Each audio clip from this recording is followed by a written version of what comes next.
Everybody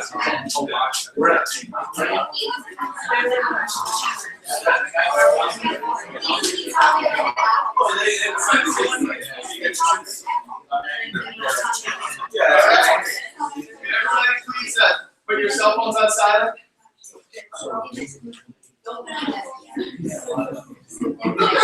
Yeah, he unlocked it out. Yeah. How's everybody doing? Good, welcome. Y'all are in for a big treat. I've been knowing Brian for over 10 years. This whole time that I've been in USANA, I've always looked up to him. And it's really special what he's doing with USANA. And this night is all about him and his story. And we're starting to do these regularly where we have one established associate share their USANA journey because it's so inspiring. You know, this type of business, we go through lots of ups and downs, and it all seems, you know, when you're at the big stage at convention, you see these people and everything seems so glamorous, but in reality, there was a journey that took place. And I've been watching Brian over these last 10 years. I've seen him grow as a man, grow as a business person, and he's just been such a great supporter to me, even though we're not connected in USANA, we're still connected. And I love Brian, and I'm so glad that he's here today and he's going to share his story. He's a new $1 Million Club member in USANA. Director, and he has a great story for y'all tonight. So make sure you're taking notes, at least in your phone or however, so you can learn from him. But I'm really excited. Everyone, please give a big round of applause for Brian Goldman. Well, good evening. Yeah. All right. Well, tonight, I guess this is my share. Yes. So, what a joy it is for me to be able to be here with you guys tonight. This is the first time I've ever done a talk like this. So, I do a lot of public speaking, obviously. Most of my talks are all based on USANA. So, if you want to do a whole talk on how we make our money and what the products look like, we can do that. But that's not what tonight's about. I also do a lot of public speaking based on my faith. My faith is a big part of me, and I've spoken to churches. We do a lot of outreach with men's retreats that some of you guys have been on.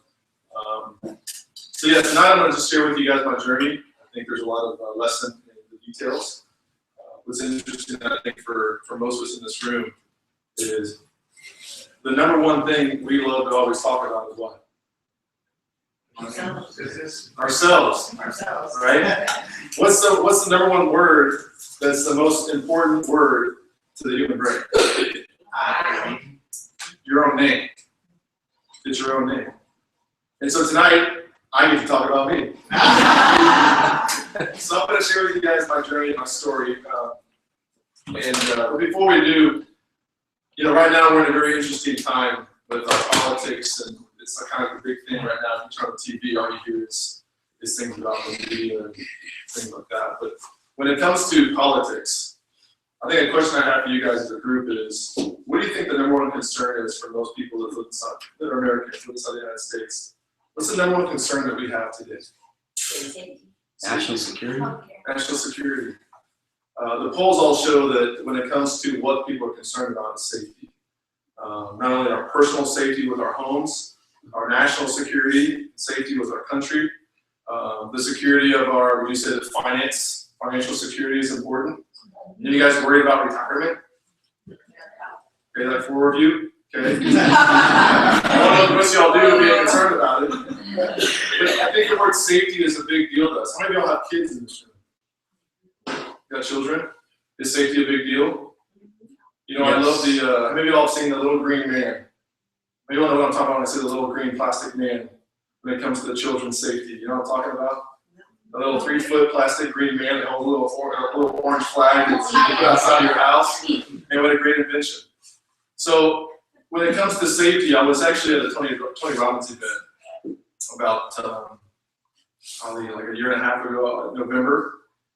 And it was a 4-day event, and I learned a lot, but you know, you can't really retain everything that you hear. But I remember one gentleman's story, and I don't remember his name, but he reminded me of Danny DeVito. It's just kind of what his body type was, his attitude, his energy. And he gave an incredible testimony and story about how he came into his success financially. But more importantly, was the desire and the reason why he pursued his success to the degree that he did. And his main message was building a protective safety bubble around your family. And that resonated with me because I have 3 kids. And I went to school to get a finance degree. I went to school to get into the banking industry, and that's what I did. And I learned a lot about our financial institutions. I learned a lot about financial retirement, what it looks like, what the real numbers look like. And at the ripe old age of 23 years old, learning about finance and what the real numbers were when it came to retirement, I got scared. I got real scared about what the true reality of what it was going to look like in order to retire. And as I listened to this man tell his story, he talked about this protective bubble that you need to be focused as parents. And it's not, if you don't have kids, it's you as an individual. You need to be focused daily on providing a protective bubble of safety, specifically financially, along with all of the safety things we talked about, but specifically financially. In today's day and age, if you don't protect yourself, nobody else will. Anybody disagree with me on that? Anybody believe that like one day it's just all going to be taken care of for us? It ain't going to happen. Okay, I'll tell you right now, it ain't going to happen. So this story resonated with me because of my background. And so I'm going to share with you kind of how I got to where I am today. It's not so much about the glitz and the glamour and the success that we have. It's about why. It's why that I wake up every day and do what I do. My wife and I have not had jobs in over 9 years, by choice. It's supposed to be a joke. We chose to leave our jobs because this company, ViewSonic, came into our lives and it provided a full-time income. And a lot of that journey for us was mainly because why we started to do this. And so I know many of you, and I hope probably most of you, have full-time jobs. And I think the biggest question for us as individuals is, why do we work? What's the point? So why do you have a job? What's the purpose of earning money? And yes, this will be an interactive evening. I don't want you guys to be bored, like, oh my gosh. I have a gyration board, no chalkboard, so. Why do we work? Yeah, you gotta feed the beast. Who else? Why do you work? Maintain what you got. Worked hard for what you have, so might as well hang on to it. Provide a lifestyle. Provide a lifestyle, okay. Anybody else in here has jobs? Mine. I know you don't. Gotta pay the bills. Gotta pay the bills, right? How many of y'all have, you don't have to, don't raise your hand on this, but how many of y'all feel like you've got a situation in your life where your expenses meet your income, right? And as your livelihood, or as your income gets higher, you might get a pay raise or a new job. What happens to your expenses? They always follow, right? It's like, why does it happen that way? And it need a new car. For some reason, it showed up in my driveway. It's interesting how, from a financial standpoint, this is my background in finance, and I'll tell you, I was working as a banker at Wells Fargo, I had people just like you guys come to my office, and we would sit and discuss these things. And it's interesting. I made $30,000 as a banker. You know, I was educating people on how to invest $500,000. Like, come on, talk to me. But isn't it interesting that we go to school and get degrees just to go get a job in order to make that income to then go pay for our livelihood, right?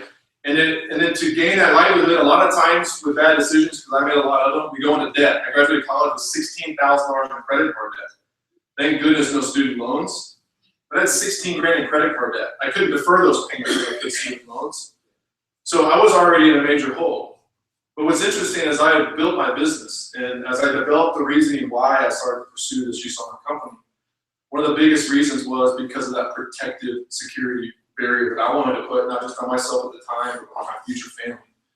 So as you guys go through tonight, whatever you leave with, I want to leave you guys with a couple of points. And my number one point I want you guys to leave with is, you have to wake up every day with the desire to create a financial protective barrier around your family, because nobody else will do it. And I mean, you got to figure out ways outside of just working a job to maintain that living expense. Because I'll tell you right now, the average 65-year-old to this day, financially, all the statistics show, has less than $50,000 for savings, for retirement. I don't know about you, but I don't want to retire on $300 a month. Okay? So when it comes to a protective barrier, waking up every morning and having a passion to go figure out another way to create a stream of income is the reason why I pursue ViewSonic for my family and myself. So I'll rewind all the way back. So I went to school like most people do, because my parents told me to, right? I got my degree, and after I got my degree, I went out looking for that high-paying, safe, secure job, right? You know what they call a job? It's an acronym. You know it's an acronym, right? You know what it stands for? Just over broke. Is that the truth? Okay. So I went to school, got my degree, got my high-paying, safe, secure job, high-paying, safe, secure job, and here I was. I actually opened a Wells Fargo branch on Medical Drive here in San Antonio. That was my bank. And I was making $30 grand a year, $16,000 in credit card debt, within a 2-bedroom apartment. Had bought my dream truck, a used 1997 Z71 Chevy, and there I was. Literally, my expenses were higher than my income. I had to live on about $200 a month on my credit cards just to make ends meet every month. So if you're in that situation right now, I've been there, and it's a horrible place to be. Quite honestly, if you're in that situation, you're probably one of the smartest people that's ever walked planet Earth, because it's interesting how creative you can be to use a credit card for that payment, check card for this one, credit card for that one, and at the end of the month, it all kind of figures out, right? You get really creative in that process. So that's where I was, and that's when USANA kind of came into my life. Now, mind you, my dad's an Iowa farm boy. He was raised farming, right? Taught to go to school. Actually ended up coming down here to St. Mary's and getting his master's down here. My mom didn't go to college, but she was an office manager for a lot of medical doctors throughout her career. But my parents taught me to do what they were taught to do, which is go to school, get your grades, and get that degree, and go get a high-paid, safe, secure job. But what's interesting is, would you agree with me if I say that the times have changed? With what our parents' generation went through, have times changed between then and now? Is getting that high-paying, safe, secure job and being with the company for 40, 50, 60 years, and you retire and give you the gold watch and a nice pension. They say, thank you for your service, and you're out the door. 100 grand a year, rest of your life. Go have fun. Does that happen anymore? Can you tell me one person in your life that's worked for 40 years for a corporation that's retiring today that still has 100 grand a year coming to their bank accounts? I know 2 people. My mother-in-law retired like 3 months ago as the COO of one of the largest credit unions here in San Antonio. She started working for that company at 17 years old as the bank teller. I was with that company her entire life. That's a rarity today, isn't it? So the question is what are you going to do? The question for me is, what was I going to do? It didn't take very long for that 60 hours a week at the bank to really start to suck. Right? Banks are open on Saturdays, so I was working Saturday mornings at the bank as well. So if you find yourself in that situation, the question is, what are you going to do about it? So what I started doing is I started to look for information. I started to look to meet people. I knew there's people out there that make great money. You know, there's not a whole lot of boats on the lake on Tuesdays, but there are boats on the lake. Right? What do those people do? That's what I want to know.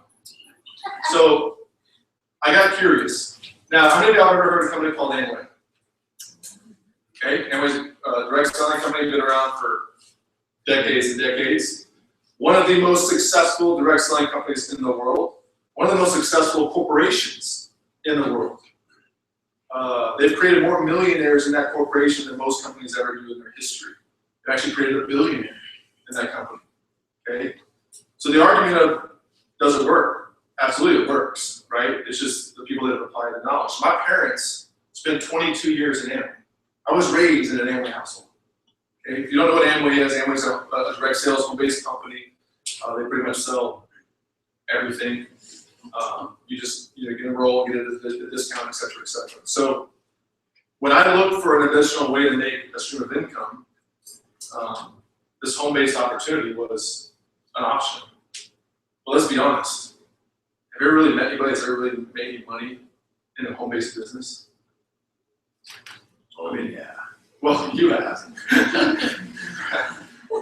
But if you've never heard of USANA, or if you're just being introduced to the concept of it, I mean, let's be real, where I was when I was first looking for an opportunity, I had never met anybody that I could tangibly touch or get on the phone and call that ever made some substantial enough of income to intrigue me to go spend 10 to 20 hours of my life outside of my job to go pursue that income, right? You could read the magazine, see the magazine covers and such, like, oh yeah, that person's making a ton of money, $100,000 a month, where they live, like Ontario or something, right?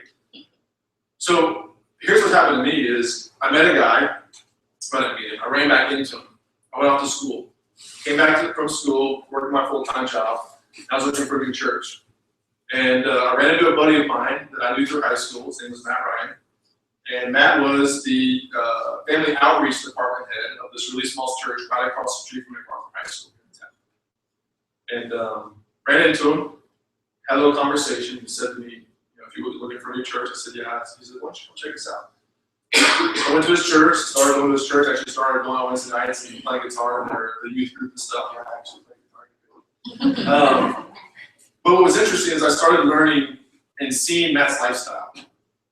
And what I picked up from Matt's lifestyle was he was the guy that was calling me while I was at work on Tuesdays to go to the lake. Literally, my cell phone would ring, and I would see it was Matt. The first couple times I answered it, he invited me to go do something fun on a Tuesday or Wednesday, and I was like, dude, I'm at work. You can't call me at work. One, you can't call me. Two, I can't go to the lake. So my interest, he definitely piqued my interest. And then I noticed he had nice cars, drove a Mercedes, bought a Lexus, had a beautiful custom-built, 3,000 square foot house. They had jet skis, RV, all the fun stuff in life. But the guy never went to a job either. He was volunteering his time at church Monday, Wednesday, Friday, Monday, Sunday. I had my life. That's what I wanted to do. I wanted to be able to have the time, right, to do what I want to do through my faith, through my church. But in order to do that, what do you need? You need money, right, to pay for all those expenses. And so one day this kind of clicked for me. And I approached him. I said, man, I don't know what the heck you're doing for a living. If you're selling drugs, I can come back to church. And he looked at me and he goes, well, I am. And I was like, he's like, I'm messing with you. And here's what he said to me. He goes, I'm involved in a home-based wellness company that has probably literally changed people's lives. And I said, dude, that's the most gimmicky sales pitch I've ever heard. And I literally patted him on the shoulder. I said, you know what, that's good for you. I heard home-based, right? I heard products that are changing people's lives. Because of my parents being raised in an Amway household for 22 years of my life, I didn't think you could make substantial income in that. So I wasn't interested in pursuing that type of additional income, right? I was hoping he was going to offer me a really kick-butt job where I could become a millionaire in like 2 years. Those lucky situations, and that didn't happen. So when he said home-based, all my walls came up. And I said, there's no way possible that I'm interested in that. I patted him on the shoulder. I said, you know what, good for you. Don't call me about this thing. I want nothing to do with it. And here's what happened. No, he didn't. He said something perfect for me. He knew me because he went to high school with my brother. And he was 3 years older. So I knew Matt growing up, through our neighborhood and stuff. I actually knew his little brother a little better. Here's what he said to me. Let me square it down. He said, you asked. And he walked off. Yeah, that didn't work very well. Because what do you anticipate? Yeah, like you're going to get the pitch, right? Which is nothing wrong with the pitch, but I didn't get it. And that kind of bugged me. And I'll tell you, to be honest, it took me about 2 weeks. I couldn't sleep. He was the guy that had my life, but I didn't have the humbleness, I guess, if you will, or openness, or the willingness to at least say, I'm not an idiot, show me. I can always say no, right? It just really bugged me. It took me 2 weeks to make that phone call and say, show me. I don't know if it was just in my ego, it was my ego, what it was. And so I finally did. I said, listen, that's what I told him. I actually prepared to talk about how I was going to approach him. And so I went to him, I said, listen, I'm not an idiot. I said, I've got a finance degree, I understand numbers. I said, here's the facts. You don't have a job, you got an incredible lifestyle, and you're volunteering your time at the church. I don't care what anybody says, you have my life. I don't care how you got there, as long as it's legal and ethical, I'm interested. That's what I said. I said, show me. And so we actually, that night, we were actually at church on Wednesday night, and he didn't skip a beat. He goes, what are you doing after church? I said, I'm all yours, man. What do you want to do? There was a Sonic 2 doors down. We walked down to the Sonic. Yeah, we were around one this and so we sat outside of Sonic, underneath the high beam lights there, and he talked to me about Busan. And at first, I was very skeptical, of course, like all of us are when we first hear about it. But what intrigued me was his honesty, his willingness to be open, and the documentation that he provided. One of the first things he said to me was, Brian, I'm going to allow you to do all the research that you want. He goes, the more research you do, the more impressed you're going to become. And that was different. And he said, I don't want your credit card. I'm not looking to get a quick buck off of you. He said, if you're really asking me how to get out of your job, if you're really asking me how to get out of that credit card debt, because he asked me a lot about my life when I was living through. He says, if you really want out of that, I'll teach you. But you're going to have to be willing to do exactly what I tell you to do. And I don't know about you, but I had never met any self-made millionaires in my life, especially under the age of 30. And so I was intrigued, and for the first time in my life, I actually had a little bit of hope. There was like this little voice in my head going, maybe this is real. Maybe you can. Maybe it will happen, right? So I got involved with USANA, started to pursue it as a part-time business. And for any of you guys in the room or ladies that are like me, we don't take advice very well. We think that we've got it all figured out, right? If you tell me to do something new, I already know how to do it, right? That's my wife, I got it. That's kind of my thing. And, or it used to be my thing. So my first 10 months of USANA were horrible. I didn't do anything that God told me to do. All he said was do everything I tell you to do. I didn't do anything he told me to do. But every 3 months I would call him pissed off because I was buying this product. I wasn't making any money. I was blaming on everything else. I was getting creative in the process. I was actually literally like printing out flyers. I looked at a parking lot, like a movie theater parking lot on a Friday night, 500 cars. I'm like, captive audience. So I would make flyers and I go put them on the windshields, right? So if you ever got flyers on the windshield about buying Biden, that was me, right? I would take some of my friends that had joined my team, and my girlfriend at the time was now my wife, and we'd go roll up flyers, we'd walk neighborhoods, we'd go put them in the door handles of people's doors of their homes. Crazy. Guess how many people ever called me on my flyers? Zero. One person. And guess what I thought the problem was? My flyer wasn't good enough, right? So I'd print different flyers and I'd print more, and I was running my head against the wall. And I'd call Matt over and over and say, man, this doesn't work. This business doesn't work. Nobody wants to buy these products.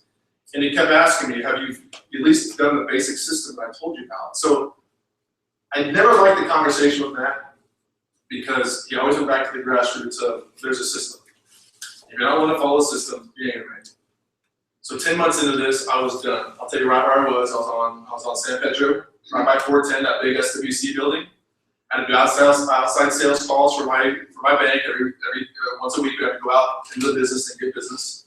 And I was driving my 1989. I had to sell my Z71 and actually bought a cheaper truck because I was broke. Really couldn't even pay my car payment. Actually, I got my dad's truck.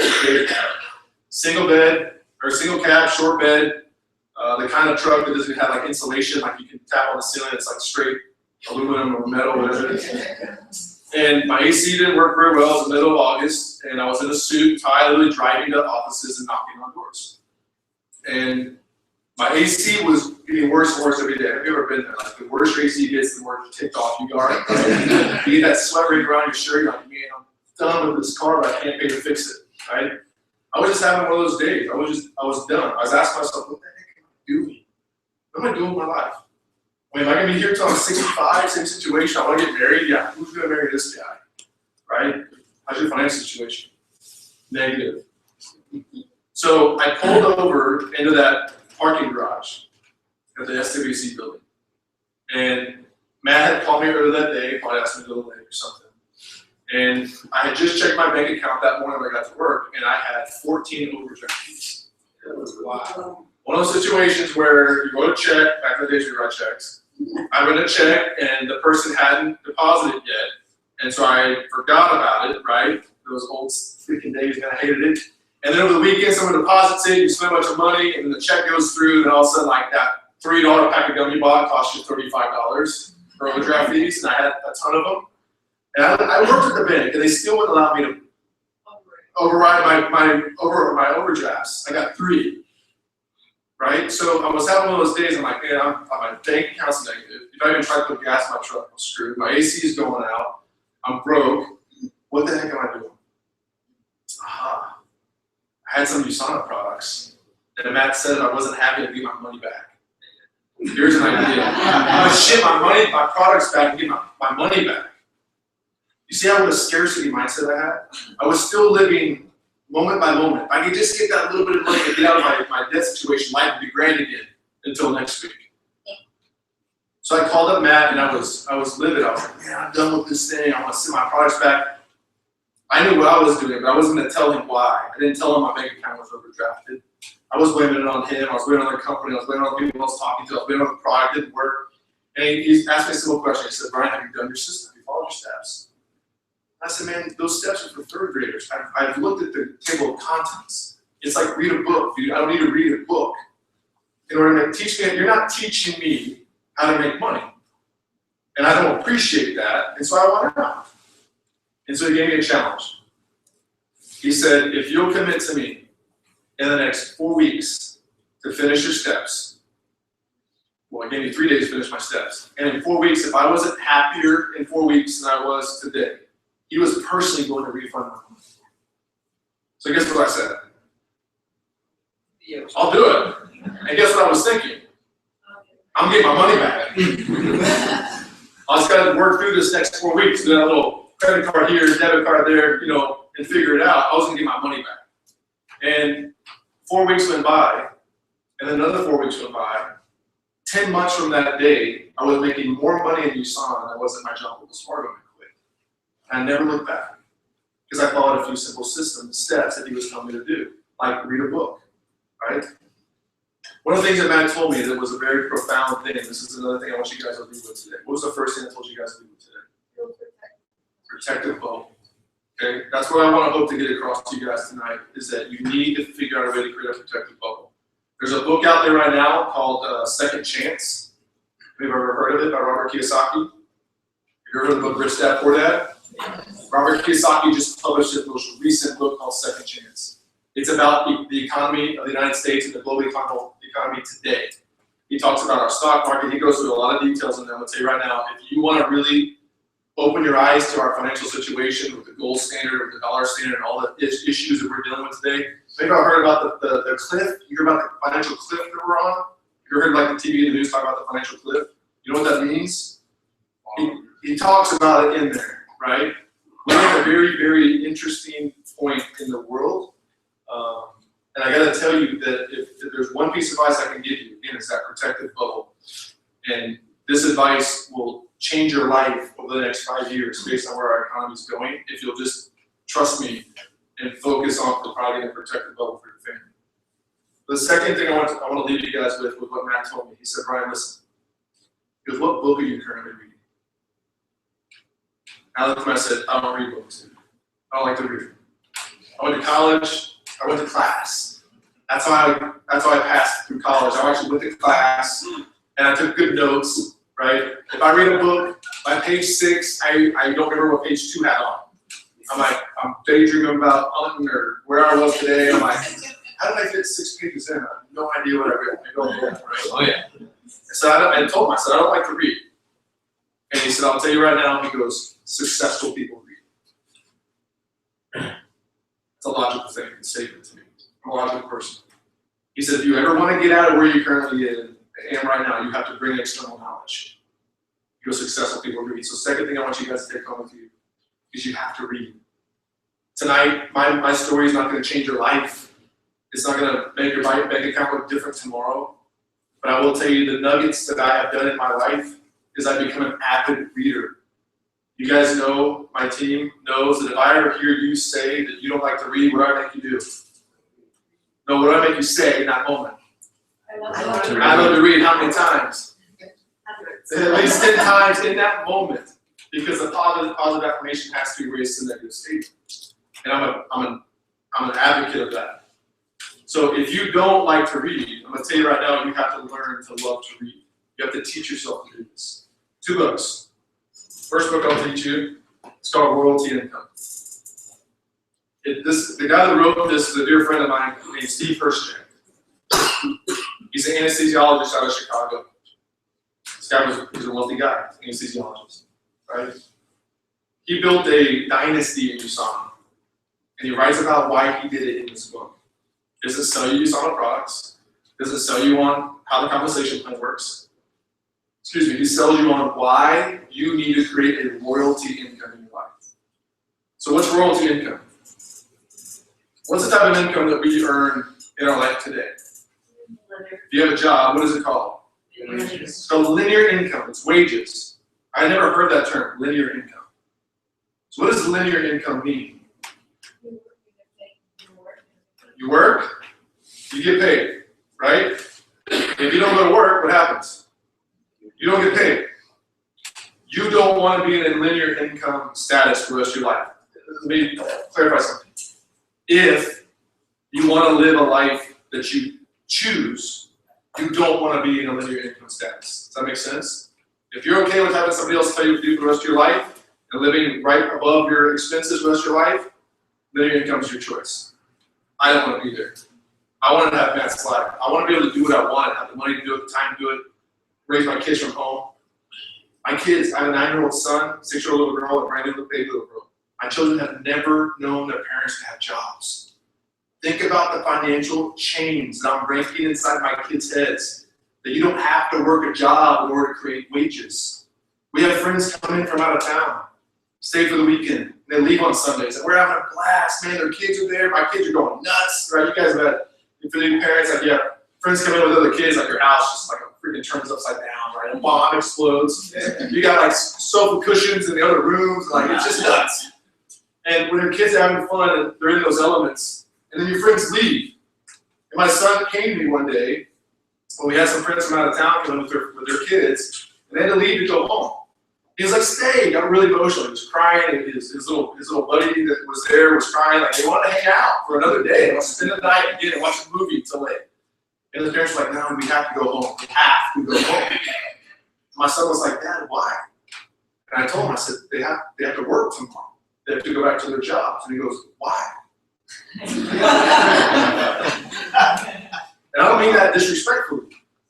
But I want you to realize the financial change that my kids are not tied to the idea that the only way to ever make money is because you have to report to a position that somebody else pays you for. I'm changing a legacy of my kid's life. I'm changing the legacy of my grandchildren's perspective on money. Okay? So linear income versus what he calls it is royalty income, or what's the other term that you use? Residual income. So what is residual income? What is it? By definition, it's what's left over. Okay, residue. It's what's left over. So after you do a job, is there more money left over, or are you just paid for the job? Residual income is income that continues to pay you when you do something one time. How many of y'all would rather work for residual income as opposed to linear income? 1, 2, 3, 4, okay. Right? Here's the deal, is how do you produce residual income? Are you taught this in school? I went to school for finance. I was never taught how to create residual income. I was actually a little ticked off. I promise you, if there was a Wealth 101 class in college, I probably would have taken it. Retirement 202, everybody would sign up for that one. Or retirement under the age of 30, 202, I'd sign up for that one for sure. What's the problem? Our professors are what? They're broke. Our professors are employees. They can get fired tomorrow and they lose their income. Can our professors teach us how to earn residual income? Not when they're not doing it. So here's the deal. You have to seek this advice, this information from outside sources. Statistically, 96, and now the numbers go up, 97% of the population works for linear income. 3% of the population works for residual income. If you look at the separation of wealth in the United States, what's the separation of wealth? What's the highest percentage of income-based people? What percentage do they hold? 1%. Do you see a correlation between residual income versus linear? The question is where did I fall? I was a 97%. Didn't like that. I'm not 90% of my life. I don't live my life that way. I was, my results were doing that. But if I could outperform. I'm not scared of hard work. You guys aren't scared of working hard. I mean, I just heard your testimony about living overseas for 2 years, the sacrifice that I'm sure you two guys put into your lives. You ain't scared of hard work, right? You'll put it in. Here's the difference, is what you're getting back for it. So don't get me wrong, no disrespect for your job or what you're currently doing in your life or where you're working or what kind of money you're making. It's honorable, I'm sure. But I'm here tonight to challenge you to get out of that way of thinking if you want to be able to choose a different type of life. That's it. Because I went through the same process as well. So where was I in my storyline? So I meet with Matt, call him up, tell him I want to make this thing work, think I can get my money back, right? 10 months later, I'm making more money doing USANA than it was in my full-time job. I'll tell you what's interesting. My dad spent 22 years in the military, in the Air Force. Flew B-52 bombers. Retired from there. He was stationed here in San Antonio. He was actually put in charge of the flight simulators out of Randolph during his retirement. So even as a little kid, we get to go, he'd go open the doors and unlock the facility late night, take us 3 kids in there and listen to these gigantic multi-million-dollar machines and let us fly these big simulators around. It's not nowadays where it's like Xbox style. It was a machine with like the size of this entire complex. Really, really loud, a lot of pistons and hydraulics and stuff. It was crazy. So my dad, being 22 years in the Air Force, retired from that, started working for the San Antonio River Authority that manages all the rivers and dams in Bexar County and surrounding counties. Retired from there. And that's how I met my current wife, my mother-in-law, at the bank. My dad got hired on as the CIO of the credit union here in San Antonio. So my dad went through this journey in his life, working jobs. My wife and my parents worked full-time jobs their entire life. I went to daycare as a kid, right? When we were old enough, my brother was old enough, we could actually wear the key around his neck and unlock ourselves into our house. My parents were at work right after school. So I got to a situation in USANA where this $600 a week started coming in. I was bringing home about $723 every 2 weeks with my paycheck. I started earning $600 a week in USANA. Now, at 26 years old, how much money is that? It's a lot. That's a lot. I was rich, man. My friends were like, dude, what are you doing? Selling drugs? Like, just like with Matt. So, here's what I realized was, with my current income, because I built USANA real part-time, right? Real part-time. And I started earning my income, and it eventually surpassed my income at my job. I was able to pay off that credit card debt. I started paying off, or not paying off, I bought a new truck. So I got to a situation where I wanted to quit my job. I was making a mathematical equation going, if I quit, and I'm currently spending about 10 to 15, 20 hours a week in my business, if I quit my job, I could devote 30 to 40. What could my income go to? What could I really do with this, right? So here's the deal. My dad was an Iowa farm boy, okay? My dad, his entire life, never woke up past 6 o'clock. Many of you guys probably are that way. If you're military men, you understand it's like an internal alarm clock, man. You don't even need an alarm clock anymore because you got to bed at 6 a.m. And he also went to bed way past dark. We had a full-time ranch. We raised cattle. We had a hay farm. Outside of his full-time jobs, I was a kid that went through high school that wasn't allowed to go out with my friends. I had to go to the ranch after school. I wasn't there. I was like in trouble. It went to be one time. I partied too hard with my buddies. I came home at 2 o'clock in the morning. I had to sneak back in because my curfew was midnight. One time. Came back in, and yes, I did drink that night.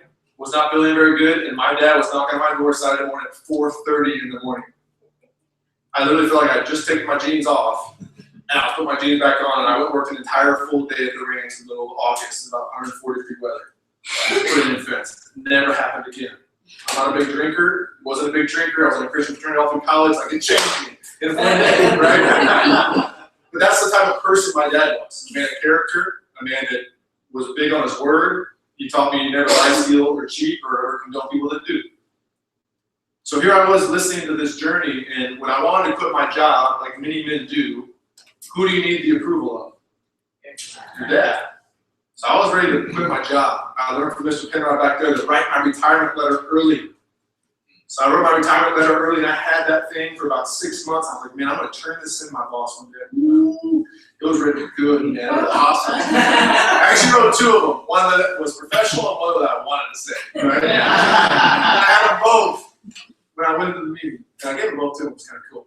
But I remember the day I called my dad. I said, hey, I'm going to come over. That's about important I want to talk to you about. He probably don't tell him what he was saying. So I went over to his house and went down to his office. He was like, what's up? I was like, well, I was going to toss it out. I said, I want to quit my job. Now, what do you think he did? I got to sit down, father-son talking. What the hell are you thinking? 1, we paid for your college tuition. You have a finance degree. And you want to quit a banking job. Now, mind you, my dad got into banking. And I get like perks through all that, right? I had to go find my own job. I literally called Wells Fargo Bank every day for 30 days. Because at the time I was doing outside sales, and it really just, I was out every single day knocking on doors. I had a friend that worked at Wells Fargo. I was like, man, you work at the air conditioning every day? Yeah, I want to work at your place, right? So here I was, he saw me go through this process trying to get this position at the bank. I was doing well. I was actually the #3 banker in Texas. My numbers were great. It was just because I opened the branch, it was all new business, right? My numbers looked fantastic. I was getting free trips, taking my brother on free trips, got all kinds of cool stuff with this new job that I had. I sat down with him, I said, I want to quit my job. And he was like, why? And I said, well, you know that you saw the thing I've been talking about that you will not look at? I said, it's making me more money than my job at Wells Fargo. I want to quit. He was like, don't do it. It's like, don't do it. You need to stay at your job. It's a safe, secure job. Don't leave it. It's going good. And I listened to him. And I left that night just, man, I was discouraged. I was all excited, like, I'm calling tomorrow and turning this resignation letter in. Like, I was ready. And I had to go to work tomorrow. And I left my dad's house just a little discouraged because of his encouragement. And looking back, I know what he was doing. He was being a good dad, right? You don't want his son being crazy. So I called up Matt on the way home. And I said, Matt, I'm confused, man. I don't know what to do. I want to leave my job, but my dad's telling me I'm crazy if I do it. And I love my dad, I respect him. I don't know what to do. And he says, Brian, listen, I'm going to ask you a question. And I don't want you to answer it because of how much you love your father. Because I'm not questioning if you love your father, if you respect your father. The question I want to ask you is this.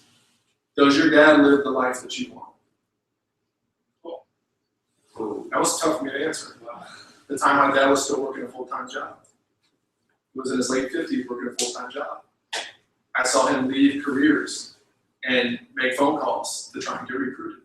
At home in his office, he'd go down every afternoon, late evening, and he'd make phone calls to corporations, trying to get job interviews. I watched my dad go through this lifestyle. My mom spent 30 years in the medical field working as an office manager. Late nights, late patients. She wouldn't come home till late. I remember growing up having to hide underneath her office desk when I was sick at school. She'd go pick me up. And she didn't want her boss or doctor to know I was there, so I had to hide underneath the office desk when he was walking around. My iPad's back there, like a piece of paper. I was really good at tic-tac-toe, that was good. So when Matt asked me that question, he said, does your dad have what you want in life? And now don't get me wrong, I'm not telling you guys to value your parents from a marriage standpoint. My parents were married for 43 years. My dad was a Catholic, my mom was a Baptist. It shows you how awesome they were to make that work. Right? You have no children. So you Catholics are like, what? My dad was a devout Catholic. I mean, never missed church. St. Mark's, right there. And so it was tough for me. But what I understood what Matt was challenging me on was, if you follow the same footsteps, if you follow the advice financially, you're pretty much going to have what they have. He says, if you want to get out of that, if you want to break those chains, you've got to start taking on new information, take on new challenges. And it's going to be scary. But being my Sunday school teacher, he gave me some wisdom. He said, dude, it's called faith, man. Everything is based on faith. I don't know what your belief is in life. I'm not trying to push my belief on you, but no matter what, everything's based on faith. You know what's going to happen tomorrow, but you have faith in your job's going to be there. Right? You have faith that actually going to deposit a check in your bank account on Friday, right? He said, you got to have faith. He says, here's where I'm telling you to put your faith. I'm telling you to believe that you can. Because that's so hard to ask. And I was like, man, I'm feeling good right now. I was like, no, it's not. I can do this. I know I can do this. He says, dude, listen. He goes, you can always go get a job. You can always go get a job. I said, you're right. So that was a defining moment in my life. That was where the fork in the road hit. And I chose, based on faith, to go for it. And thank God that I did. I got to tell you, thank God that I did. Has it been easy? Hell no. Oh my gosh. Being an entrepreneur, being self-employed is tough. But I'll tell you right now, it's freaking worth it. It is worth every ounce of sweat and time away from kids, because when you first get started in a business, especially like USANA part-time, and you have a full-time job, especially if you're married, you have kids, and you're trying to balance where I spend my extra time in my business. Well, there's a soccer game on Saturday. Well, I got an event I have to go to. You can't miss your son's soccer game. Well, if I want to be the coach, I do. You follow me? I didn't want to be sitting on the sidelines cheering on my son. I want to be the coach there every Tuesday, every Thursday, and on Saturdays. Showing up early and leaving late. So I had to make sacrifices, and I had to figure out how to make this thing work. And it's not easy, but it's worth it. Because I can sit here today to tell you guys that literally for the last 9 years, my wife and I have not had to wake up and go to a job. My Mondays are Saturdays. Hallelujah, right? Come on now. I'll tell you, I know the feeling where like you want to get all the party out Friday, you want to party like crazy on Saturday, but what happens around 10 o'clock Saturday night? What happens in your head? Oh man, I got 1 day left. And then what? Back to work on Monday. I hate that. Hated Sundays, man. Like, you can't have fun, right? You go to church, come home, and then he's like, you sit around and watch football. You can't call friends over and barbecue because that turns into 10 a.m., 10 p.m., 11 p.m. You have to bed early. Like Sunday afternoons are just going to work already. It's like you're already at work, might as well just go in. On Mondays or Saturdays. How would you like to have your Mondays be Saturdays? Come on. So that's why I got serious about USANA. There's a lot of businesses out there. There's a lot of opportunities that are out there. And I evaluate them.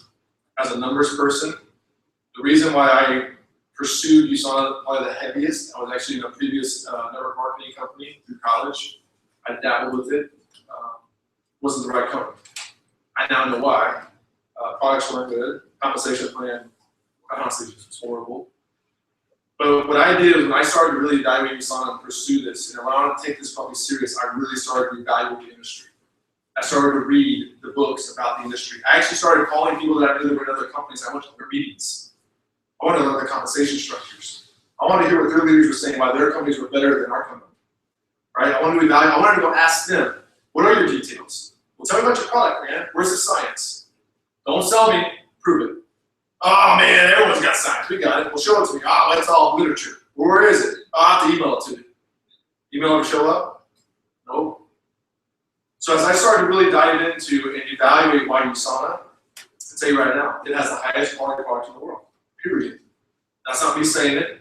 I don't want your credit card. I'm not here to get your credit card tonight. I'm telling you right now, as Matt said, do your research. The more research you do, the more pressure you become.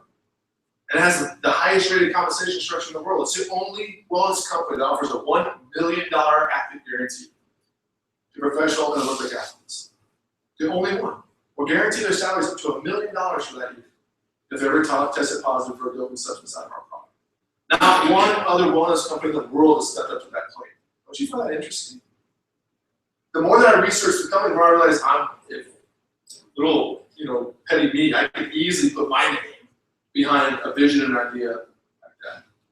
So the why for me started to grow more and more as I started to learn more and more about the corporation, the science behind it, the structure, how solid it was, the fact that it was publicly traded, financial books were open.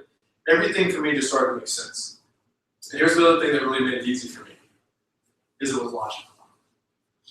It was easy for me to sit down with a friend or a parent or an uncle and introduce them to a company that I had already reviewed, introduce them to a company that I could trust myself, and introduce them to a company that no matter what question they asked, I had proof to back it up. I'd have to sell them, I'd have to convince them with really great words. I could show them proof. I could say, do your own research. I'll tell you right now, if you want to get healthy, if you want to get out of that financial linear income, create a protected bubble in your life, this is just an option. I went to school for finance. I don't know other options. In order for a Roth IRA to work, what do you need a whole lot of? Money. I didn't have it. Right? In order for 401ks to work, what do you need a lot of? Money. I love what Robert Kiyosaki says. He says the only way that you make investments work is if you have a lot of money. He says the problem with today's day and age is we don't have money. So one of the messages that I teach my team on a national and global scale is this. How many of y'all have ever heard of the statement, compounding interest? Sorry, I'm going to get banker on you, but I'm a banker, right? What's compounding interest? Compounds over time, right? So the Roth IRA idea is at 18 years old, if you max out your Roth IRA, you put $1,200 a year into it, right? And over a course of just 6 years, by the time you're 24 years old, you stop putting in your money. And a person who's 27 years old, that next year starts their Roth IRA, maxes out their money towards it every year. For the rest of their life, if they contribute that maximum amount for the rest of their life, and you stop at 26, they'll never catch the amount of money you will have that you invested for almost 6 years. Isn't that crazy? That's compounding interest. So you're like, why did I do a Roth IRA when I was 18? I didn't either, right? But that's compounding interest. It works. Here's the message I teach people. Stop trying to compound interest. Stop. In order for it to work properly for you, you need millions, millions and millions and millions of dollars. I'll show you the financial charts. Again, I'm a document guy. I'll provide it to you. The financial charts, I had to sit down with people at my bank and teach. When I had people in their 50s, in their 60s come to my office and say, we want to start a retirement program. I say, fantastic. Where are we transferring your money from? And they say, we can start a retirement program. And I'm like, let me show you a chart. And I had some really hard conversations with people. It wasn't going to happen. You guys know how much money you have to put away in today's interest rates just to be able to make ends meet? It's millions. It's literally millions of dollars you have to save in order just to make like $4 grand a month off interest. Good luck. It's hard to do. If you make $60,000 a year for 100 years, right? After you pay all your expenses and like paid food, and you still have to save millions of dollars on what's left over. You see how much it's difficult. So compounding interest is hard to take advantage of. And as I read Robert Kiyosaki's books, he started to challenge me on these concepts. Things that I knew, that the entire financial path that I was taking. He started making me realize maybe there's a different way, there's a better way. So what I challenge people on is this. The education that I teach is instead of trying to learn how to compound interest, learn how to compound time. How the heck do you compound time? What's crazy is every single one of you knows how to do this. Don't sleep. Don't sleep. Here's the only problem with that. We all have the same 24 hours in a day, don't we? So even if you work all 24 hours in a day, you're still limited on the amount of time. Now, if you're limited on the amount of time, you're also limited on the amount of money you can earn, unless you learn how to compound time. So how do you compound time? Leverage. I love the word. I love how you spell it. I love what it stands for. It's called leverage. It's what you try and do with your money. Try and leverage your money. If you're trying to retire off of your investments, you're trying to leverage, you're trying to put your money to work for you. If your babies are dollars, you want more babies, right? You want thousands and millions of babies working for you to generate that interest. You're leveraging your money. Robert Kiyosaki says you can either leverage your money, you can leverage your time. Probably trying to leverage your money, you need a lot of it. The average person doesn't. Quite honestly, 97% of us don't have the money. Because if that's what you're taught in school, if that's what you're taught by your parents, your professors, your economy, you know exactly what your result's going to be. Just evaluate the 97% of people where they are when they're 65 years old, which is less than $50,000 in savings. So for me, that was my journey. I didn't want to be there. I was looking for something else. So I need to compound time.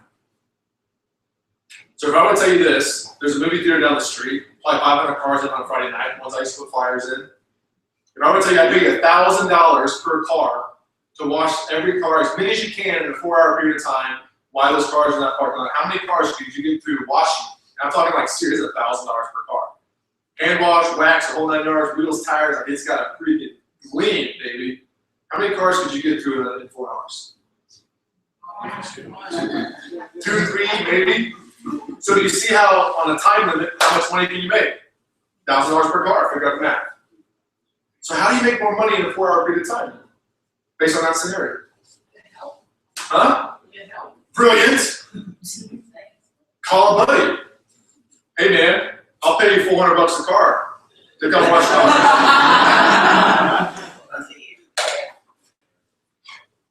That right there, friends, listen to me. That right there is a separation between becoming a millionaire and staying broke.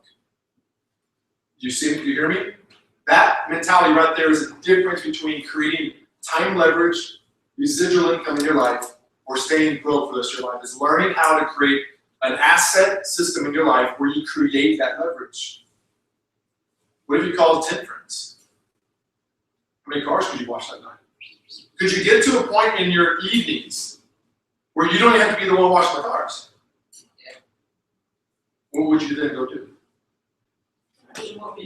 Go into the movie theater? Go watch it. What would you go do? For the lake? Have them wash all your Huh? clothes. Did you hear that? Find another theater. That's how you become billionaires. No joke. Friends, listen. When you understand the difference between that linear style of income, working to get paid, washing 4 cars in 4 hours for $4,000, and trying to do that every day for the rest of your life, knowing exactly how much money you're going to make, and one day you go, light bulb, I'm going to hire a friend for $200, or actually I'm going to get 10 of them. I'll pay him $800 total, and what happens to my paycheck? I still get it. I'll go find another theater and do it all over again. If I do this enough times, I get to a point where I'm making $10,000 a night, and I'm going to the lake. That separation, friends, in your mentality will make you free. That is a protective financial barrier that you're creating off of leveraged income. So as I started to learn this and read these books and understand this concept, I went looking, and USANA was in my life, and I really started to dive into it. That's why I started looking at other companies and started evaluating, because I didn't want to have to do this thing more than once. I want to do this one time. I want to make this journey, the time and sweat and equity I was going to put into this, I wanted to do it one time. So I got serious with it, and it worked. And I'm here to tell you, there's a lot of people in this room. I mean, you guys got to be close to the $1 million club. I mean, we're very close. Ken Ross, no telling how many multi-millions of dollars he's earned in this company. A lot of people in this room are on the verge. I've encouraged USANA to create a $500,000 club. $500,000 out of a part-time home-based business? Are you kidding me? Maybe I like an extra $500,000. Right? I'm an extra 10 grand. Right? And there's people in this room that are close to that, if not surpassed. So, I don't know really how to wrap it up. I literally had an entire list of notes. I haven't looked at my phone, so maybe tell me where the details are. But I know we got started a little late. We still have some time left. And I always want to offer the opportunity for you guys to ask questions. Before I do, because I know the importance and I know what happens in a group setting, you have a ton of questions in your mind, which you're never going to ask them, right? And as soon as we say, okay, see you later, we get swarmed, like, man, you got to tell me this, you got to tell me about that. So I understand that. So I want to tell you one last thing, because I think it's important you guys understand my heart. Because from a financial standpoint, from a USANA standpoint, from a product standpoint, do your research on it. It's the greatest thing that ever came into my life, outside of my faith, outside of my wife. I'm really careful how I word on that. From a freedom standpoint, it's the greatest thing I ever found, right? Put them all in order. Yeah, I'm being recorded. But I want to tell you this, is that it's not just about the financial barriers, about the financial bubble. It's not about the second thing of successful people read. The third thing I want you guys to understand tonight is this, is that life happens. And life will happen in your life at times when you least expect it. And it'll be so traumatic, it'll be so tragic that when this stuff happens to you, many of you guys have gone through stuff already in your life, or maybe going through it right now, things that people don't know about, things that have been so traumatic in your past that you don't even want to talk about it. I've been through some very traumatic experiences in my life in the last 3 years. My dad was murdered 3.5 years ago. We found him on our ranch, brutally murdered. The entire process was a hoax. I mean, it was just ridiculous what they did, the autopsy, the whole 9 yards. We went into a financial and time legal battle that was incredible. Not allowing my mom to mourn in that process and have to be thrown right into a legal battle and to be able to support her, continue to run our business, all the variables that you can only imagine. A year later, my wife and I lost a son. 6 months later, we lost a daughter. Last August, my freaking house burnt down. So we lost everything. Struck by lightning. Struck by lightning. We lost everything. We lost our dog. And our first baby, before we had kids, was our dog, little Mia. She's a Jack Russell. Smartest freaking dog I've ever known in my life. She was in the house. Can't tell you the pain that I think about now, what she went through. I'll tell you right now that life freaking happens. And I tell people all the time, when I sit down with them, I talk about USANA, I'm like, well, how's money working? How's the product working? And I'll talk about all that stuff because it's easy to understand. You just got to do the research. I'll tell you the biggest thing that I've gotten out of this company is that when we lost my dad, I was the one that was able to be there for my mom. If I had to go over at 10 o'clock at night because she couldn't sleep, guess who was able to be there?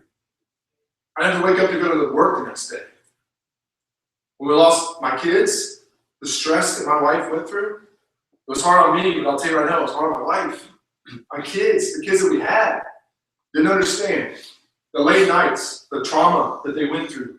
And I have to wake up to go to a job the next day, not have to worry about the bills are being paid, if we're getting paid on Friday or not, to know that we had created a financial bubble of our family, that I could go take the time to spend it where it was necessary.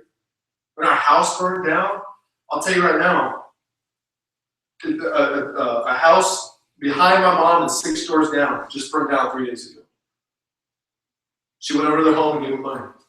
And she texted me and she said, I just want to give them money because of what you went through. Our neighborhood came together and started giving us money. People knocking on our door and gave us $20. It was crazy.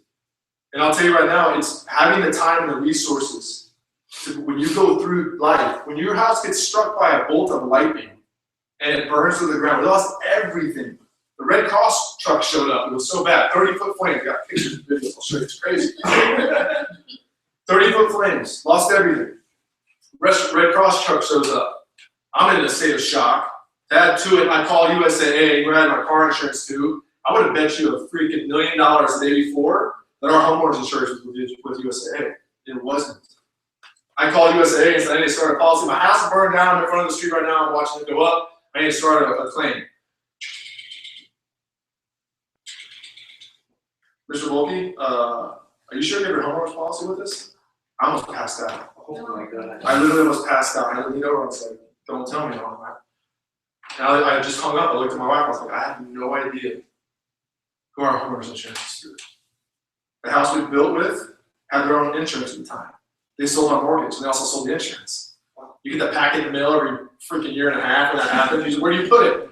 And the filing cabinet in your desk. Well, guess where my filing desk was? Upstairs in my office. It was just freaking burnt to nothing. I couldn't research it. I had no idea who to call. I called my mortgage company. The guy that I was talking to had no idea to help me. I mean, I was in a state of shock. Long story short, I'm going to tell you is this, is that life will happen. And there will come a point in time where one of two things will go through your mind. Thank God that I've worked my freaking tail off, providing that protective financial barrier around my family in my life, because now that I'm dealing with this, I can, or oh my God, what are we going to do? That's my encouragement to you guys, is don't take lightly what your friends that invited you here tonight are showing you. Don't take lightly what I'm trying to give back to you guys from a standpoint of put that financial barrier around your life and wake up every freaking day and work your butt off it. And last thing I'm going to tell you this is serve without any expectation of anything in return. It's the greatest piece of advice I can give all of you guys. Don't do things for other people, and if you join the business of USANA or you take the products, don't do this because what I get out of it. Don't look at this and say, well, if I get them on product, I'm making $100. It's okay to have goals, don't get me wrong, but don't have a heart that you're serving yourself. The only way you're going to win in this entire world, the only way you win is that you serve without any expectation of anything in return. I had somebody the other day ask me, and your last 3.5 years, it's freaking sucked. And I was like, yeah, you're telling me. He goes, what have you learned out of it? And I said, I'll tell you right now, it's been the best 3.5 years of my life. Isn't that crazy? Wow. It's been the best 3.5 years of my life. Through the tragedy, if you can only imagine what I've been able to experience that most people will never experience in their lifetime when they go through tragedy.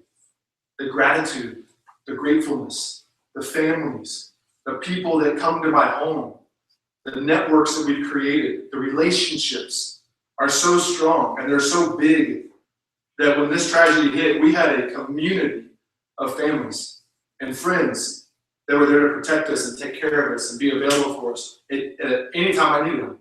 We call them the 2 a.m. list, right? Some of you guys in the room are on it. 2 o'clock in the morning, you need help, you call me. I'll be there. Friends, I'll tell you, that's what USANA did in my life. Didn't just create an additional paycheck, didn't just give us the freedom, didn't just improve our health and the health of my family. It created a network of people that have literally created a protective barrier around us. And it's now giving me the opportunity to give that back. When I have family who are in trouble, people say I need help, hey, let's go, baby. Come out swinging every day. So if you're in a point in your life, as I started off this evening, if you're in a situation where debt's overcoming you, you're making this much money, but your expenses are here, and you have no idea how to get out of it. The person that invited you here to come listen to you about this and what you saw done in my life wants you to know about that. They want you to know about the network that you'll gain by joining the family of USANA. Yes, you'll get healthy. Yes, you'll make money. And I'll tell you right now, it will be the greatest gift that you'll really give your family. This is a network in the family to get with. So I'm going to offer the opportunity for questions. And if you guys are bold enough to ask, I'll be glad to answer any questions that you guys have. We'll spend about 10 minutes till, and we still got some time. So does anybody have any questions? I mean, All right. at what point did the journey start for you to get into the $1 Million Club? I know it starts at the beginning, but what point did you realize that you were going to get that star? I mean, I know it's more than the star, but you know what I keep talking about. I'd say when I hit gold, when I hit the rank of gold, when I was making about $70,000 a year, USANA, I started tracking it. Yeah, I went in my check stubs, you can go to USANA, I went all the way back to the beginning when I enrolled, and hit run report, and I looked at that total. And I started watching it. Yeah, good question. Other questions? What role does your wife play? If you and your wife have this, Yeah, that's a good question. She's not the outspoken one. If you ever get a chance to meet my wife, but you will, because I know her. And I know her devotion to USANA. So we're going to get to be close at some point, right? But when you get to meet Jacqueline, she is a supporter. I'm a driver, right? She's an analytical, and I'm a promoter. I like to have fun. Like, she was just mad at me. She cooks dinner almost every night. We're at the table. I'm like, who can you invite over? She's like, can you have dinner with me for once? Right? I'm like, party people. We have 3 kids, right? It's been a journey in the process of learning our roles in our business. I'm the one that does this stuff. I'm the one that goes out and does presentations. I'm the one that's doing group studying or traveling and such. Excuse me, a little side note. If you can't afford it, never travel alone. If she's going somewhere for you, someone go with her. Best advice as a marriage I can give you. Always go with her. From a support standpoint, she doesn't play the same role that I do, but her role is equally as important, if not more important. And our journey through this process has been very interesting. A lot of fights. She's hearing it. A lot of fights. But here's what those fights entail. When I had to miss a soccer practice, when I had to miss a dance recital, because I had an associate and our business was new, call and say, I need you to come talk to this person who's interested in getting the products. And I wanted to be there to support my team because I knew this business was going to create residual income for us so that I could be the coach. And I'd go to leave or whatever, and she's like, really? And I leave out the door, and I would tell her, I come home, I said, you can't do that. You know the buttons to press. I don't want to go. I'm doing it so that we can quit our jobs. And what she learned, and that I learned at the same time of this growth process, was she had to be an encourager at all times. No matter how ticked off she was, and what I was doing, as long as it wasn't the wrong thing to do, right? But if I was pursuing our business and trying to sacrifice for those things, no matter how mad she got, she'd have to swallow that and encourage me as I left the house. Because I tell her, everything that I do when I leave the house depends on how I think you feel. If you're pissed off, I'm not on my A game. Because where's my mind? It's back at home. I'm worried about how she feels. So I told her, I don't care what you got to do, swallow it and kick me out the door with a pat on the back and go get a tiger. So I feel good, and then let me have it when I get home, right? So I think the roles are very mutual. I've also had to learn a lot. One of the things I teach my men through our men's ministry, which I'll tell you, some of you men, some of you guys are going, but if you guys are looking for a group of guys to get part of, we have a men's retreat called Mancation every year. It's coming up in April. I love you guys to come. Take a bunch of guys every single year, go to the hill country, no cell phone service, can't even talk to nobody. It's awesome, right? But it's horrible. Right? Horrible. we don't eat like hot dogs. Yeah, it's horrible. Yeah, you wives, your husband's gonna be like 3 days of just horribleness. Guys, if you want to go, the horribleness is worth it. But of course, I'm going with that. Oh, so I teach these men that's part of my reasoning for USANA was to free my time, free my money, give me good health, but so most importantly, I could serve the Lord, right? And my service to the Lord is taking men and teaching them how to be great husbands, great fathers, because I think we have a real problem with leadership in our country today. So, where are we going with it? Now, I'm such a tangent person. I was like, dude, you're like the epitome of squirrel. So here's what it was, it's dishes. I used to come home and there'd be dishes in the sink. And I'd be out working, Jack would be home all day, kids would be at school, one would be at home, right? Our little one was always at home, we always had at least one at home. I'd go home with like dishes in the sink or whatever. I wouldn't be picky, I wouldn't like get on there and like, what the, I wasn't that guy, but it would bug me. And then when we would have a little spat, little tiff, weeks later, I would bring up things like this as part of my argument, right? And I would hurt her because I didn't think that she was respecting me because I come home from a hard day at work and there's dishes in the sink. Like, what do you do all day? I know that you're, I mean, so do you see how that kind of builds? We call it the cycle, right? That you get into, it starts, and then all of a sudden you're fighting about something you had no idea what you were talking about in the first place. Like, now we get here, that you don't want to talk anymore. And I was at a Mancation retreat 7 years ago, and I was sitting in one of our bunks late night, and an ex-Marine, actually an ex-Army Green Beret, big old dude, life transformation situation, alcoholic, beat his wife, beat his kids, horrible story, changed his life, phenomenal man of God, actually does prison ministry now, big old dude, incredible dude, called Brother Lee. He's telling his story, there's 4 of us in the bunk, and he's telling us why he used to beat his wife. And guess why he used to do it? Because of the dishes. He goes, I'd come home and be dishes in the sink. Because I beat my wife over dishes. He goes, you want to know how I fixed the problem? I did the dishes. And I was like, holy crap. I got chills right now. So guess what I do? I do dishes again. I do laundry. I vacuum. Like I'll do it all, whatever. Because I understand the role and I understand the support system. And if I'm going to be able to walk out the door and go run my business, I need her happy in order to have the attitude to make me happy, right? When I leave that house. That's what to make her happy. It's free to do the dishes. Good question. Anybody else? So looking like back at yourself years ago, what would be like advice you'd give yourself to have a faster start to USANA? Well, what's cool about today is the system that we used to follow back then was outdated. I mean, currently, we didn't have the technology. I mean, you can show somebody you saw a video on athletes by clicking a button on your phone. 3 minutes later, like, what, right? So things are drastically different.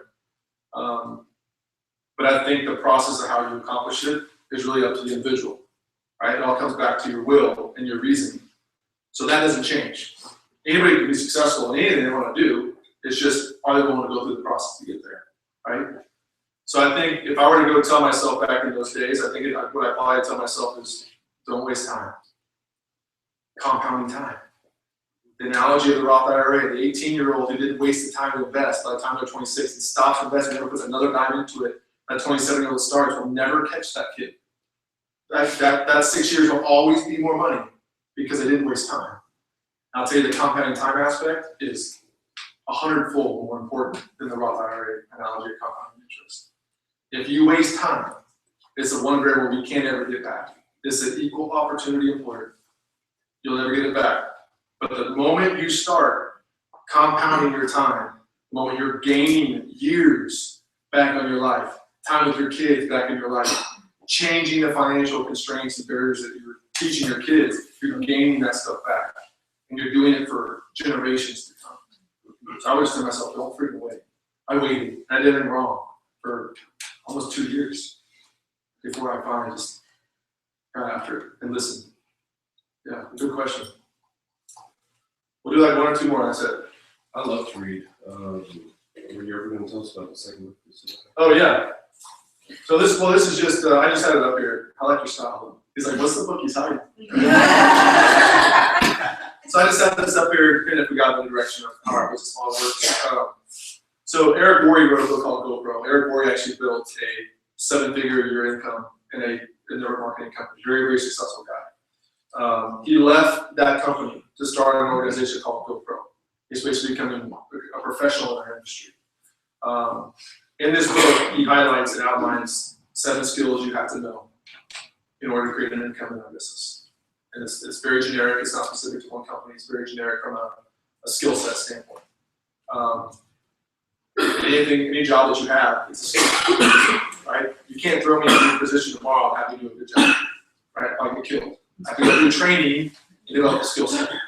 So my first 10 months, when I was not doing the proper things, I was using the wrong skills. I was applying skills for my job, and when I saw my colleagues and professors teach me how to live my life, and I saw the media teach me about learning a job, how you have a job, go work, and knock on doors, I was doing traditional ideas, earning income, based on what I knew, not learning the skills of this industry. So what he does is he outlines 7 skills of what you have to learn if you want to be a professional in this industry and earn professional income. They're easy. They're super easy. Like what to say? How do you invite somebody? How do you close them? It's not a sale like you're selling a product. You don't sell them on a product. You're not selling mattresses, right? You're selling health. You're selling freedom. It's different. It's a lot hypothetical to it. So a lot of it boils down to, quite honestly, testimony. Based on my faith, it's easy because my faith is the same thing. It's your testimony. Go think about your testimony, you can't love you. I tell people all the time, if we sat down and you said, I don't think your product is good, and I said, well, I got an ingredients list, let's go through it, right? And I start reading off ingredients to you. Can you argue with me whether you think those ingredients are the right ingredients? Yeah. Sure you can. You can say, well, this product over here, I said, so now we're in an argument. Now it's my opinion versus your opinion. If I tell you that I took this product, the reason why I actually really developed a belief in the product is because I actually partially tore my meniscus in high school playing soccer. My knee hurt for years. You saw I had a product called Procosa. It's a joint product. I decided to take it. 14 years later, my knee hadn't hurt. Can you argue with me? It's not an opinion here. That's what happened. So now I can tell you, you got knee problems, you got joint problems, try it out. See what happens. See how the different, now you're like, all right, well, I guess I might as well try it. But if I try and compare ingredients, you're gonna have a hard time deciding if you like the product. So some of the things are outlined in here. What we do in our industry is different. We're passing on something of greatness to somebody from the product and health or the financial side. Good question. One more. Come on, Khalid. What were the Remember my Bible study, by the way. It's got what were the habits, routines that you implemented while you were like really trying to build a solid business to keep yourself? Because we're creatures of habit, so we gotta create things so that we're making sure we stay focused on work. Because when you have the free time, you don't have to work. So what are the habits that you created so that you kept yourself focused? Oh, man. You're going to be a different person. I'll just tell you that right now. The person you are today is not the person you're going to be saying that in the $1 million club. So if you accept that fact, what are the habits you need to change? You follow me? So whoever you are today, the habits that you have, if you're not getting what you want, you better go change some habits. So figuring out the habits that you're doing that aren't giving you what you need, those are exactly the ones you have to change. Getting married for me was a great habit that changed my perspective, right? When my brain works, where the more debt I go into, the more money I make. So if I bought a new car, I wouldn't figure out a way to make more money to pay for that car. It's a horrible mentality. But it changed my habit on how I looked at spend money. That was something that I had to do. I'll tell you the only way you can do it is by reading. You gotta read, man. You gotta figure out what the habits are. You know, you're asking a question because you have habits that you know aren't getting where you want to go, right? So I ask them the question, I'm like, all right, man, give me the answer that's easy so I can fix my problems. So you have habits. We all have the habits that those habits are highlighted. What people don't realize is the habits that you have that don't get you what you want, everybody knows that you have them. Does that make sense? It's called living in the glass house. And here's how I know. Based on your life, based on the results, based on your income, based on your job. I know based on who you are, I know what your habits are. If you want out of that situation, you gotta change those habits. And those habits in your head that you're talking about right now, that you're thinking about, sitting on the couch watching TV, hanging out on weekends, not working very hard, whatever those are, might be hitting a couple of them, not focusing in the evenings that you're supposed to, not doing your positive affirmations in the morning and night, not saying them out loud, which I'll tell you that sounds crazy for some of you guys, I'll tell you right now, it matters. That's what it matters. Those habits that you know about, when you choose not to do them, you're also choosing not to get the result that comes out. I'll tell you the reason why people choose not to do them, what do you think it is? Because they're easy not to do. Huh? They're easy not to do. They are easy not to do, pride gets in the way. They don't believe that the result that they attach to the new habit is actually going to happen. And here's why. It's because I tell you to start the new habit, and I tell you with the new habit you'll get the new result, but you don't believe me. Why is that? Because the most important name in your life is your name, not mine. There's nothing wrong with that as human nature. You're like, I don't believe you do. Because you don't live my life. You don't have my struggles. So how can you tell me to do this and I'll get the results same as you, both people we're different? Best advice is listen to the people that have gone before you and the habits they're teaching you to change. Apply those. Your results might be different, but your journey will also be different. But you'll develop your own habits, develop your own results from it, and be able to teach other people how to do the exact same thing. Good question. Come to Bible study every week. That's how one of the habits you can do. Being sick don't count. No, I'm just kidding. He's there every week. He's there every week. That's awesome. Well, I just want to say thank you first of all. Again, greatest name we love to hear is always around. And so it's been a privilege really to share my story. Thank you, you two, for putting this together and all the hard work you guys did, coordinating all of this. I'm looking forward to the next one you guys do. Whoever the speaker's going to be, I'm going to be here. It's cool. So I'll hang around for a little bit. I actually have to go pick up my son. He's at a friend's house party. It's supposed to be a camp out overnight. We have baseball or something. I'll hang out for a little while, answer any questions you guys have. Okay. Well, first of all, big thanks to Ryan.